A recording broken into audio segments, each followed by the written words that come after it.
Hey, so in the next 45 minutes to an hour, I thought we'd do something really interesting. I wanted to go through a case study with you and show you what it looks like for a clinician to become a founder. What is that journey full of? What are some of the key frameworks? And if these bits resonate with you, feel free to kind of do it yourself.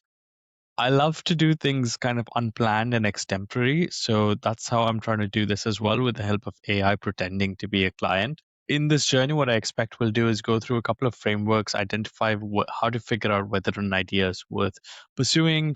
We're probably going to end up making a website of sorts to represent what we're trying to solve. And I think we'll probably touch upon some content strategy as well. So if this is going to be of interest to you, do stay tuned and have a listen. Give me a thumbs up if you like this kind of content. And if you want me to do maybe your own personal case study as an example for the future videos, then let me know about that as well. Okay, I'm going to get right into it. So I'm going to start by sharing my screen. And I haven't yet looked at what ChatGPT has come up with so far. So we're going to be doing this together. I've basically said to her that you know what my ideal audience and what my customers are like. Could you please pretend to be one of them for this sort of a YouTube video? And so it says, absolutely, I'll play the avatar. And here's what it said. Okay, so I'm the coach, and it's given me the avatar Dan, and I haven't read this before, so let's see how it goes. So it's talking about walking through the various bits in my frameworks. We're going to talk about that. So here's the case study avatar. So his name's Dan. NHS consultant, general surgeon, busy rota, credible, respected. Non-clinical lenses that he has interest in systems, behavior design, service improvement. So things like quality improvement, introducing new services, and has operational clarity and experience in that. Okay, that's pretty cool. So the idea that he can't seem to connect is post-op recovery pathway product or a service that reduces complications and length of stay without him being the final service provider. Okay, this is really, really interesting. So, he's thinking about a post-op recovery product, and my initial thoughts are, okay, this could be an app, this could be a way of delivering post-op care, this could be a particular setting, this could be something in the NHS, but it could also be something in the private sector. It could be a service, so it could be like a bunch of people or like an MDT approach to post-op recovery, with the aim of reducing complications and length of stay without him becoming the actual person who does the job. Immediately, what I'm also thinking is like, is this a problem worth solving? And obviously, yes, we always want to reduce complications, but the one thing that we know that everybody does invest money into is length of stay. Patients want a shorter length of stay. Hospitals want a shorter length of stay. We want faster turnaround time. So, um, on the surface, this looks like something really interesting, and I'd be keen to understand where this is coming from. So, like many of my clients, he's feeling a bit scattered with a bunch of ideas, stuck in terms of what the next steps are, and spooked in terms of getting out there, showcasing himself, and thinking about what his colleagues are going to say, what his colleagues might think about him. He wants a clear direction, traction, and a confident presence. So hopefully by the end of this hour or so, we're going to get there. Right. So, well, it's done a whole script. I wasn't expecting you to do that, but let's see what Dan says. So Dan says, I feel split. I've got too many angles. I'm a consultant surgeon. I do QI. I like systems. I've done some digital bits, and I keep thinking post-op recovery is broken. But every time I try to turn it into a thing, I spiral. Should it be an app, a course, a consultancy, a pathway, a startup? I don't want to be a coach, and I don't want to sell fluff. I want credibility. Thumbs up and put in the comments if you feel similar as well. So this is kind of what I was expecting Dan would say. And it's kind of taken that conversation through, which I would normally do as well in terms of exploring how long have you been thinking about this? What's the cost of this problem? How valuable is it to solve, not just for others, but for you? Why are you trying to do this? Like, what's the driver behind all of this? What does success look like? Where do we want to get to? So yeah, Dan says, I keep consuming and planning, nothing compounds. I'm busy, but I'm not building. And it's starting to annoy me because I know I'm capable. And he's worried that if he picks the wrong thing, he'll look naive or damage clinical reputation by looking like just another doctor on LinkedIn. And so I said, okay, that's the spook layer, not lazy. So then it says, okay, we're going to look at direction and tactics. Who do you most want to help? And so Dan says he wants to help hospital teams, specifically surgical departments, specifically the people who own pathways, clinical leads, peri-op leads, maybe ops managers who actually care about the outcome. And the outcome we're talking about is complications, readmissions, length of stay. And I think that's quite fair. I'm sure many of you who are in the QI world have probably come across projects that are that are similar to this, or at least in this space, trying to reduce post-op length of stay. And so somehow, yeah, this is the early hypothesis: surgical departments length of stay by redesigning post-op pathways, behavior design, right? And so Dan's like, that feels cleaner, but is it too broad? So, and I've said it's a direction we need to test it. So what I'm going to do at this point is we're going to stop sharing the screen because we've now got a working hypothesis. I want to share with you the first of our couple of frameworks that we're going to go through. Let me bring up a screen to show you. So here's how I'd probably do it. Today's the 24th of Jan, 26. We're looking at Dan's story of post-op recovery. The framework I want to share with you is called the 5 Ones, and mine is a slight modification of the 5 Ones. This is by a man named Clay Collins, and he talks about this being the journey to £1 million, your first £1 million in your business, or your first $1 million in your business. And he says you need to target one person or one target demographic with one product using one tool or like a conversion mechanism, one channel where they find you for 1 year. And if you put 1 year towards this, you're going to get to $1 million, right? The way I look at it is, yes, I say one person. I think understanding one problem to solve is important as well, and then stick to one product. And I'd say one channel as well, because I look at the conversion tool as part of the channel, like the customer journey. What happens next? What happens next? What happens next? How do they get to a point where they believe you, know you, trust you, and choose to work with you and your product for 1 year? So I've modified it a little bit. And I think it's a bit more relevant for clinician founders this way because we don't talk in tools and conversion language. We talk about products, problems, solutions, and treatment, right? So this is the first one. So already we have our person defined. So we've got our person. So one person being, you know, the theater lead, let's say, theater ops manager. I'm just playing around. They're probably not the buyer of your services, so it's probably they're going to be the clinical lead, or it's going to be the hospital. Actually, let me say we go private with this one, right? So we go private. So we'll say private hospital CEO. Yeah. There's a private hospital that does a lot of surgical procedures, and you're going to speak to the CEO. What's the problem they have? The problem is short turnaround. Actually, the problem they're going to have is not enough profits. Lol. Profits. Why? You're going to go through 5 whys. If anyone's familiar with QI work, there's a framework or exercise called the 5 whys. I'll leave a link to that in the description somewhere below. Okay, but for now, we're going to talk about the problem they have is they don't have enough profits, and they think that is likely due to post-op recovery period being long, right?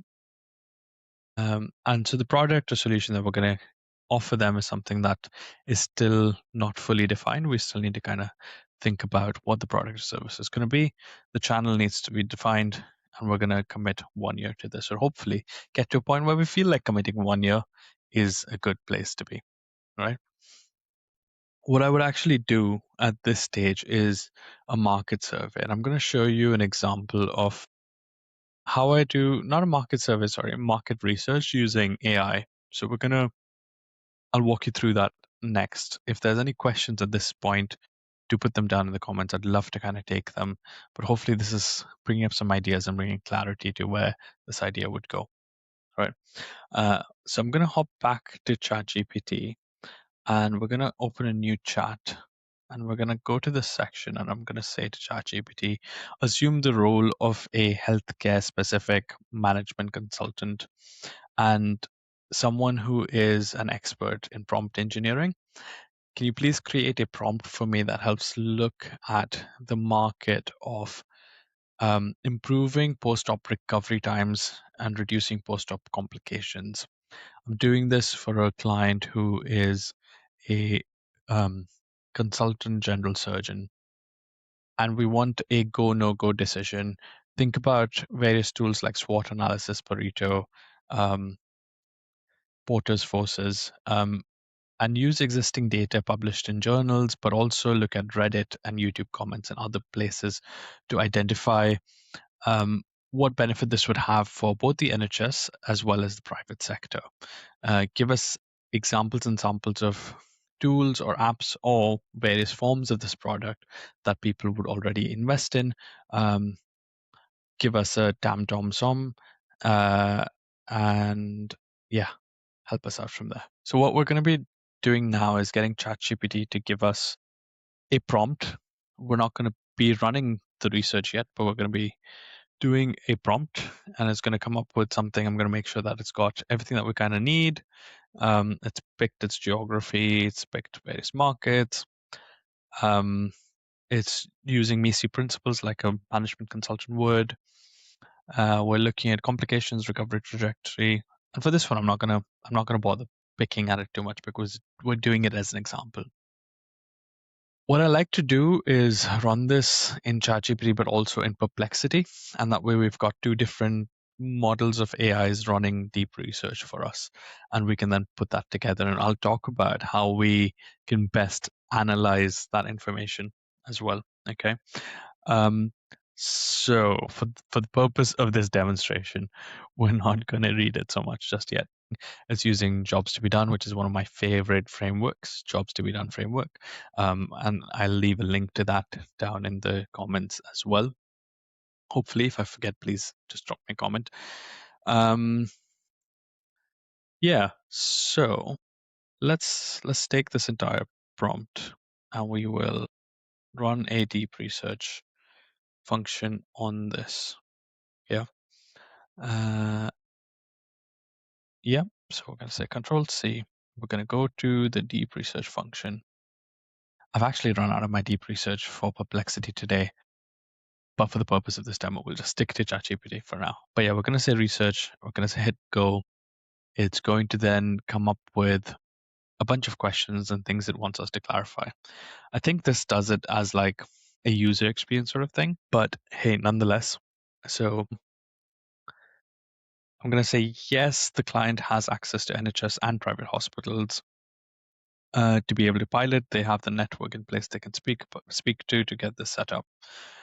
The capital we want either something that's easy to bootstrap, so under 10K, or very easy to get funded. We're looking for a time scale of about 12 to 36 months to become profitable. And the format is a bit unclear. We could look at an app, we could look at hybrid services, but the idea is that we want to free up this clinician's time to be in the role of a founder and a leader rather than the service provider. And for the go no go recommendation, I think let's give me a tentative recommendation based on the research that we found. So time sensitivity is that we want to get things going in the next 3 to 6 months. Hopefully that helps. Thanks. So with ChatGPT, we tend to kind of give it this answer and it doesn't double check. It just kind of goes like, cool, I'll run the research. And then it runs the research and this takes quite some time.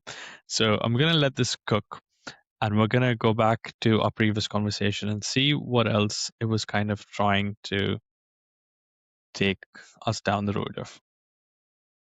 Right. So where were we? So we were talking about, who, what, how. So this is the bit that we've kind of used the 5 ones to validate. We then are going to want to run a market survey to see if it's actually commercially feasible, whether somebody would actually invest in it.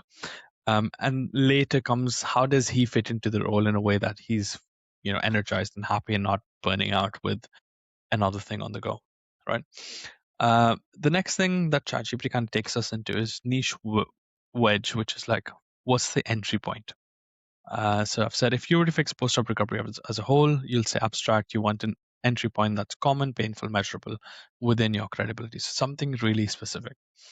I probably wouldn't give these recommendations. I'd ask my client because they know better than me what their space is like. So, it's kind of said colorectal enhanced recovery, emergency lab recovery. So basically getting more niche. The more specific you are, the more likely you are to succeed, the more likely you are to be able to control all of the factors that go into it. Right.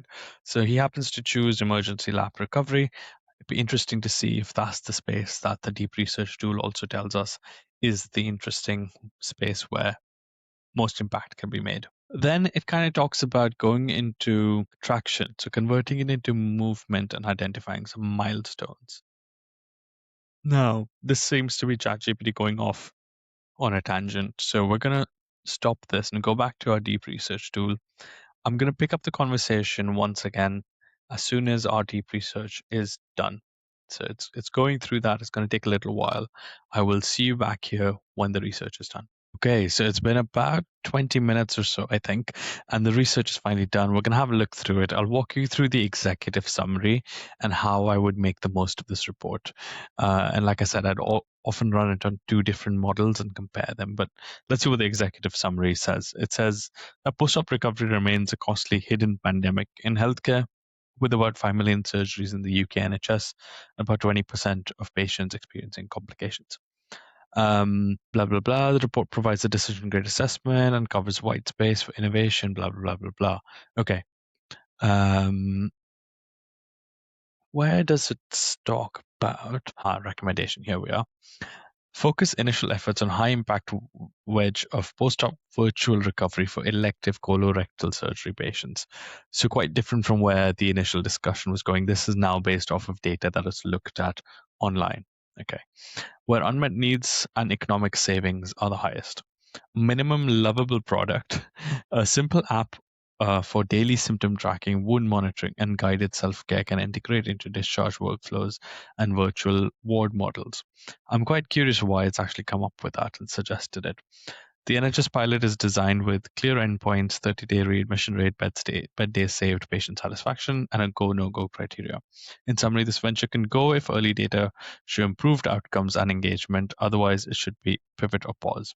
Success hinges on testing key assumptions in the next 30, 60 days, leveraging founders' clinical network to quickly validate that patients and staff will adopt the solution. Cool. So from a quality improvement perspective, this is pretty straightforward, but then there's always like, oh, what is the technical build going to be like? However, the technical build is only a way of delivering something that you've tested. So the testing doesn't need you to build it out. It then goes on to talk about the quantification. So it talks about surgical site infections, cardiorespiratory complication, blah, blah, blah, healthcare impact. So what does it say? Patients with complications stay on medium 7 days versus 2 days, which is about 3 times longer length of stay. On average, a complication increases the cost of admission by about £2,000. Notably, recent NHS studies found that post-op complications double hospital expenditure. So very valuable for them. Pareto analysis. This is your 80-20 principle. It says a minority of high-risk patients and surgeries account for a majority of the costs. Emergency surgeries, trauma, ruptured bowel, etc., have a relatively lower volume but a higher complication rate.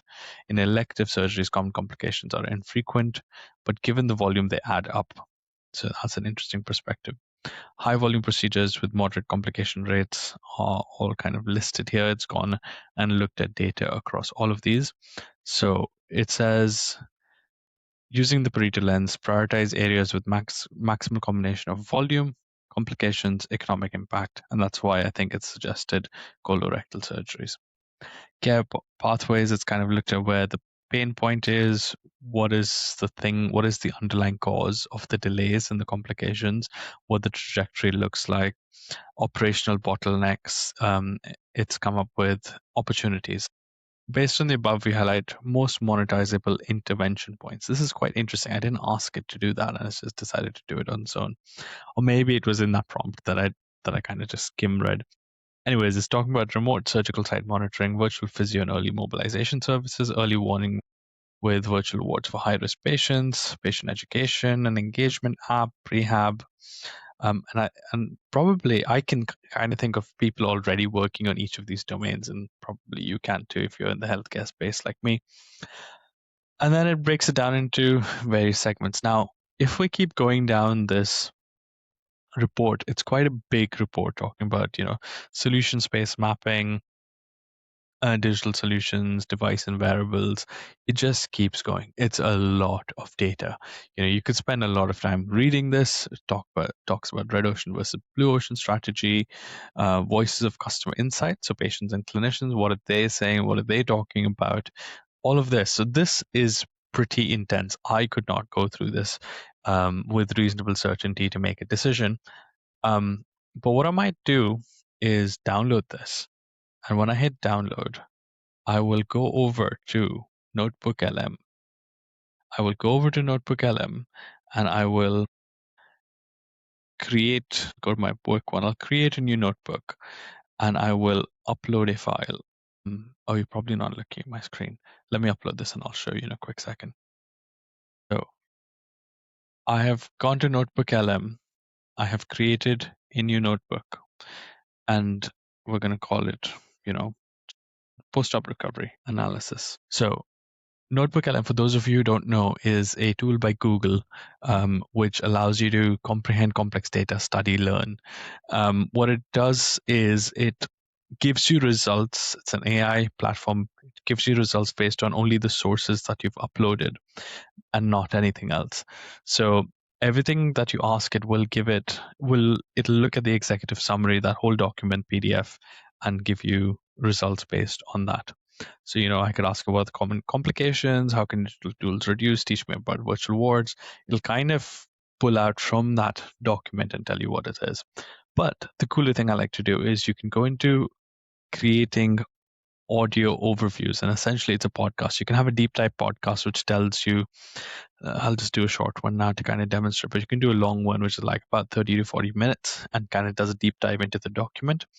You can also do a critique or a debate. So let's do a critique one and show you what that's like. It critiques the document you've uploaded. You can create a mind map from it. You can also create presentations and infographics. So let's maybe do an infographic in portrait format and see what that comes up with. Data table. This is a new one. I've not seen this before. You can generate data tables from your sources. That's pretty cool. So while these are forming, our mind maps already here. So here it says post-op recovery venture analysis, problem, market opportunity, solution mapping, and strategic analysis. Problem is clinical burden, economic impact, patient experience. We kind of know that as doctors. What are the market opportunities? So there's elective colorectal, orthopedics, day case surgery, and it gives you a bit more detail under each of them, like why you should choose each of them. It does solution mapping as well. Yeah. Digital features, these are the things that should go into your digital features. These are the things that you need from a regulatory perspective. And then it talks about a strategic analysis. So, what is the value proposition? Bed days saved, reduce readmissions, patient reassurance. So, it's gone out, looked at things that are already published, and it's giving you a really good basis for, what should you offer? How should you position it? You don't have to go and reinvent the wheel.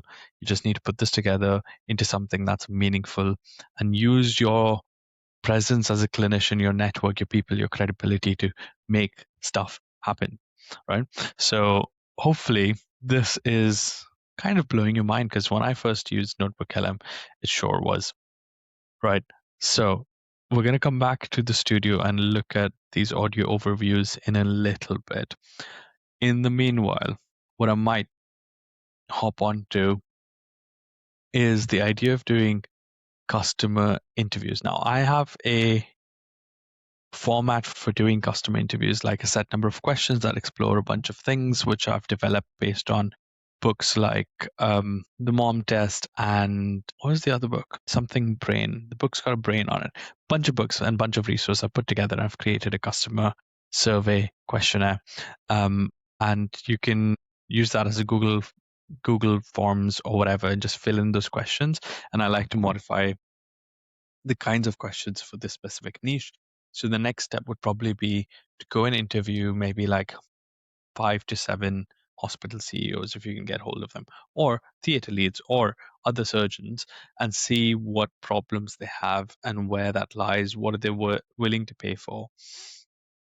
And equally, what are they not willing to pay for, and what proof do they want before you try and go and get like a certification or an MBA or like a certificate in theater efficiency or something of that sort, right? You want to know what would they pay for? What do they want to see before they would buy a product like this? Are they even looking for something like that? Would they even pay for it? Right. So let's get back to the drawing board. Let me bring up the canvas here. Okay. So we've now been looking at the person, the problem they have, the product or solution we want to give them, and the channel. So we're going to tentatively, we're going to have a hypothesis, right? We're going to work with a hypothesis. We're going to say there's private hospitals as well, NHS hospitals, based on the data that we've looked at. So a lot of things have changed. So we're looking at NHS hospitals. We're looking specifically at colorectal elective surgeries. We're looking at patient-facing uh, apps with the idea of reducing length of stay, which is equal to money for these hospitals. Yeah. Um, this is the first working hypothesis, and we've used that deep research to make this hypothesis. And when you do those customer surveys, this is the hypothesis that you're proving or disproving. And you might find out that actually for the people in your network, it's not colorectal, but it's something else. Maybe it's robotic urology or something that's come up. You might realize that it's not a patient-facing app that they want anymore. They've tried it, they wouldn't invest in that, but maybe they are willing to hire a consultant to look at what is their post-op process currently like, what are some of the subtle changes they can make to reduce the length of stay. And maybe they don't want to half their length of stay, but even if they cut it down by 20%, that would be meaningful for them. And that's all they're looking for. So it's really about identifying within your network what is it that people are looking for that you can start to offer. And then we can kind of look at what the models of um, developing a product could be, right? So one of the traditional things that we do is to look at a 2x2 matrix. That's to say that every product service can be classified under this category. So you can either have things that are delivered one-to-one, and they're either delivered live or they're delivered asynchronously. So if they're delivered live one-to-one, that's kind of things like coaching, consulting, as a doctor, whatever you're doing is kind of the service kind of stuff is in this space. If you're doing one-to-many, this is kind of like talks, workshops, etc. that happen live as well. If you're doing it asynchronously, you could be like a painter. You have a consult with the person, but the work that you do happens asynchronously. So this could be, product design. You have stuff that you go and do in your own bits, and then you give it back, but it's made for one person and it's very like personalized, customized. If it's one-to-many asynchronously, this is where SaaS and software and other things and digital kind of comes in, because you don't have to be present when the product is being consumed, and the same product can be given to many people. And this is kind of the space we're looking at right now. However, like we said, maybe they're looking for a consult rather than a digital product. So you could do that, and maybe you consult a couple of people and then you realize, hey, actually a lot of these people are benefiting from the one-on-one consultation. Why don't I just host a workshop for like 6 hospital CEOs? They can come, I can walk them through my methodology, my frameworks, and they'll still get lots of benefit, and I can charge them for that, and I'm delivering my time one-to-many, and then eventually you can convert that into a SaaS.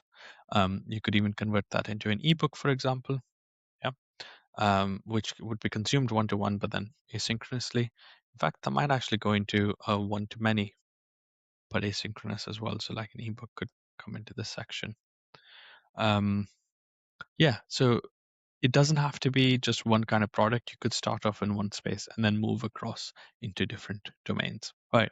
So far, we've kind of looked at this idea that Dan had of post-op recovery. He's got skills in improving systems, behavior design.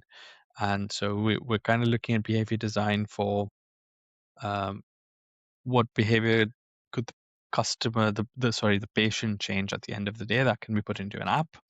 But equally, it could also be staff-facing apps or checklists or tools that improve post-op recovery, right? So everything that kind of changes either patient behavior or staff behavior that helps with length of stay reduction and complication reduction can be the space in which Dan would uniquely be able to make a difference, and he feels confident making a difference, right?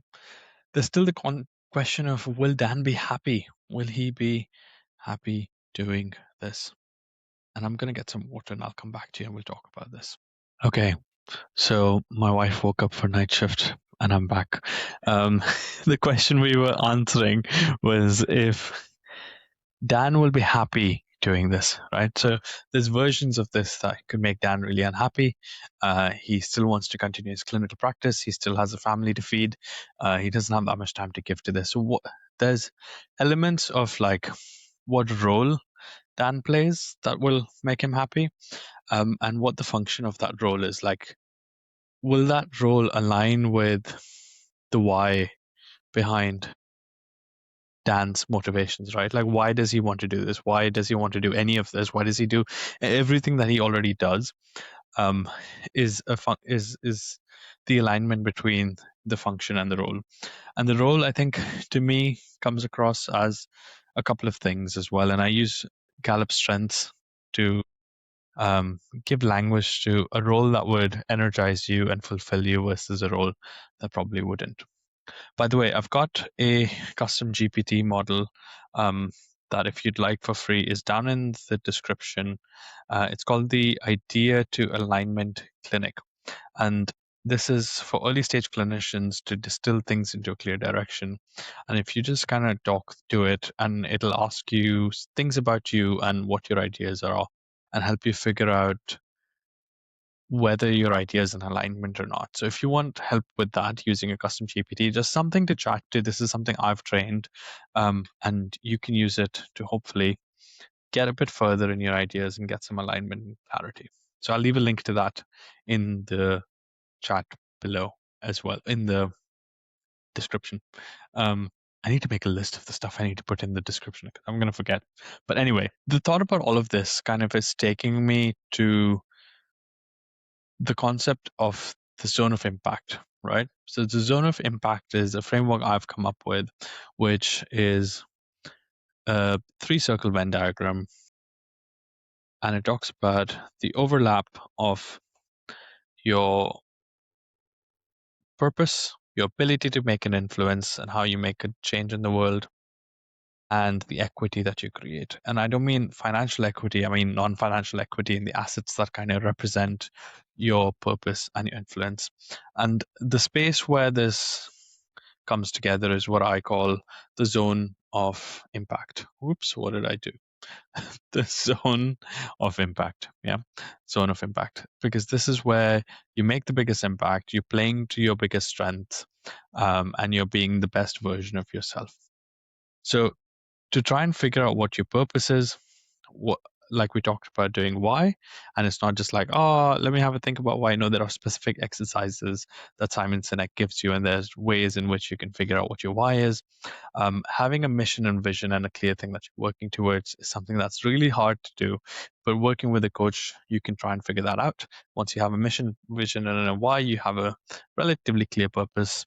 For influence, what I like to use is the Gallup strengths, like I mentioned. And so you've got the overlap of these two. And if you're doing this, if you're working in a way that you influence, and you're working in alignment with your purpose, that's fantastic. But if you stay only in that zone and you don't build non-financial equity or assets, you're going to constantly be giving up your time for money. And that's the trap that we clinicians are often stuck in. And what you want to start doing is converting that into assets. So the equity. And in this case, it's things like that post-op recovery checklist, or it's things like creating the app, or it's things like, becoming the person known for post-op recovery, the one that kind of speaks on stages, gets invited into rooms. Those are all assets that you can develop that start to separate you from having to deliver the final product and benefit. So this is called my zone of impact framework. This is one of my favorites.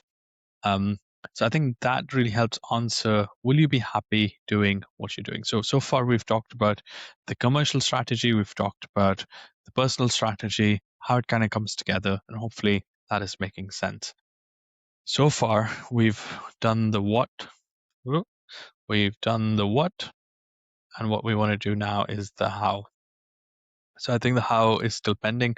We did a little bit with the AI research. What I want to show you is a quick landing page, and hopefully that will tie this together into something you can start testing and start giving out to people. So for this, I want to take us across to Lovable, but I think I've run out of credits on Lovable today as well. Let's see. Yeah, I've run out of credits on Lovable. So what we're going to do actually is to just do it on ChatGPT because it can mock up a website for us. So let's go back to this. Yeah, actually, let's have a look at this conversation. What did ChatGPT think this conversation would be like? So it talked about progress. It's setting up milestones. What would you like? A crisp problem statement, 10 conversations with pathway owners, one paid formally approved pilot, which hopefully will come as a result of those customer interviews. Um, Paid in 30 days feels ambitious, but that's fantastic. That's exactly what we would like. Who's your tribe? Not your followers, but adjacent peers. So peri-op leads, surgical QI leads, other people that can open the door for you. And that's really, really important. We do a bit of a stakeholder mapping, and that kind of really comes out. Assets. So talked about this. What's the first asset you can build that makes it compound? Checklist. Boom. Look at that. ChatGPT and I are on the same page. Recovery pathway template, implementation scorecard, that becomes a reusable asset. Every conversation gets sharper. So think about, by scorecard, it means kind of like an audit. So if you were to take on a client, what are the questions you would ask that client to know that you could actually help them and pinpoint what exactly the problem is? Without solving it, that in itself is really, really valuable. In converting into a scorecard, an online quiz, an assessment, a questionnaire is where you can capture people's email addresses and attention and then later invite them to those workshops and webinars that you might be holding later. Confident presence. What are you known for associated with? And this is, again, this is within my framework for what we do in the Launchpad, and I'll tell you about the Launchpad towards the end of this. But yeah, what do you want to be known for? I don't know why it's chosen 12 words, but fine. Turning messy surgical recovery into a pathway teams actually follow.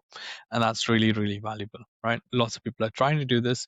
Doesn't mean that you can't also. It doesn't mean that it's being done well. It doesn't mean that everyone's doing it in the way that you would do it. What should they associate with you with? Emergency laparotomy, except we've now changed that to colorectal elective surgery. So that's pretty cool, isn't it, based on data? Right. What should people expect? Blah, blah, blah. Okay. Positioning statement. Um, I'll touch on the positioning statement maybe in the next one. That's another one of my really nice frameworks. We'll come to that. Okay. So it's not about just finding a passion, but finding a signal in uncertainty. And hopefully that's what we're working towards. I'm going to get ChatGPT to help us with a website. So I'm going to say, hey, ChatGPT, what we've actually learned is that his best area of focus would be elective colorectal surgery. And we want to build a patient facing digital app, but we're targeting hospital CEOs and helping them reduce post op length of stay. Um, we know that colorectal surgery has 3 times as much of a length of stay based on complications. And we want to introduce an app that helps reduce that. Um, be creative and mock up a web page for me that would showcase this surgeon as the key person of influence or the key opinion leader impacting post-op colorectal recovery. Um, Position it in a way that invites people to book a call and have better conversations with him to join his mission for reducing post-op colorectal recovery. We want to show both patient benefits in reducing complications, but also benefits to hospitals and what that means for waiting lists and the impact on overall population. So let's see if it's going to do that. I think what I need to do is put it into canvas mode to see if it can code that for me. I think, yeah, I'm going to put it into canvas mode and I'm going to say code out and show me what this might look like. Be professional and aesthetic. Cool. So we'll come back to that and hopefully look at that. Look at it go. It's already coding for you. If you were to do this on Lovable is another platform. So you could, I'm just going to copy the prompt I gave here and see if I have any credits left. If I do, this will hopefully do that, but I probably don't. Um, yeah, probably I don't have credits left. But in a single prompt, it mocks up an entire web page. Like here's one I did for an FRChem educator. So somebody who wanted to run courses for FRChem. There you go. Boom. Single click to creating an entire website. I am currently in the process of updating my own website, and I can show you what that looks like. So my own website, we're going to say this one. Actually, while we're letting that load, I can tell you about what the launchpad is using Lovable. I am literally launching a Feb 2026 cohort for 12 people. And the idea is to help you find your clinician foundry niche in 6 weeks, kind of like we've been doing in this video so far. But I don't want you to just find it. I want you to start validating it and come up with a 30-day plan to execute and test and validate and move forward with it. I gave it color scheme, I gave it fonts I wanted it to use, I gave it a photo of myself from my existing website, I gave it some of the copy to put onto the web page. By the way, copy stands for copyright, which is like the words that go into web pages and documents and things like that. So that's on here. The three things I'm targeting: too many ideas, no clear direction, road of chaos, breaking the rhythm, fear of losing credibility.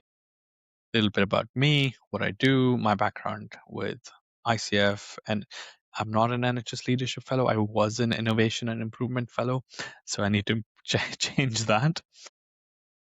But yeah, it kind of puts all of this together, and boom, you have a website. What's included, what's not included, who it's for. I'm giving away a content strategy, one-to-one implementation process, prompts and workflow packs. So the prompts used in this call today and how to create your own prompts and help you figure this out in 6 weeks.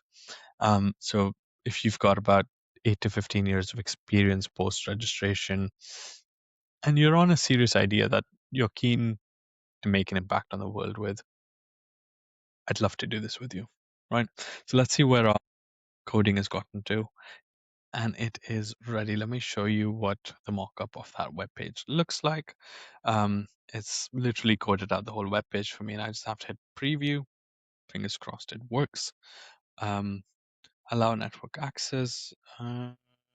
Sure. Okay, fine. There we go. So let's maybe if we can widen this. Here is a website. It's mocked up. So it says reduce post-op length of stay in elective colorectal surgery without adding workload to your teams. Here's the name and the image will go there. This is what we're offering. The simplest path to better outcomes is not another guideline. It's a system that patients can actually follow and teams can trust without extra admin. So understanding a good pinch point and putting that in there. Seeking pilot partners, very clear. And book a call, see how the app works. Hospital ROI narrative. Why this matters, what the mission is, patient outcomes, hospital outcomes, system outcomes. And boom, you've suddenly got a colorectal recovery mission. So go onto LinkedIn, talk about colorectal surgery, talk about recovery, talk about behaviors that impact colorectal elective surgery recovery, talk about the scale of the problem, and say, hey, I'm on a mission to improve recovery for colorectal elective surgery, and I'm looking to speak to other surgeons, theater leads, op managers, CEOs, to see what we can do about it, get them on a call, do a customer interview, validate your hypothesis, put it together, and build this as you go along, right? You then become the founder of this colorectal recovery mission. You can give it a name. If your name is Dan, you can call it, I don't know, I'm out of creativity for today. Come up with something that rhymes with Dan. But hopefully, we've not talked about content strategy in detail yet, but I think that's quite a lot. The sun has set. I am thirsty and tired. But hopefully, this was just as exciting for you as it was for me. This is the first of this kind of video that I've done. I do this a lot with my clients, but I never get to share it openly because it belongs to them. AI has made it possible for me to kind of work alongside in the constraints. So if you like this, give it a thumbs up, leave me a comment, and tell me what you want to see next. If you want me to do your life, your ideas in this format, I would love to. Put that in the comments or drop me a DM on LinkedIn or on Instagram on at Shub Says Impact. And I would love to kind of give that a go for the next video. All right. See you in the next one.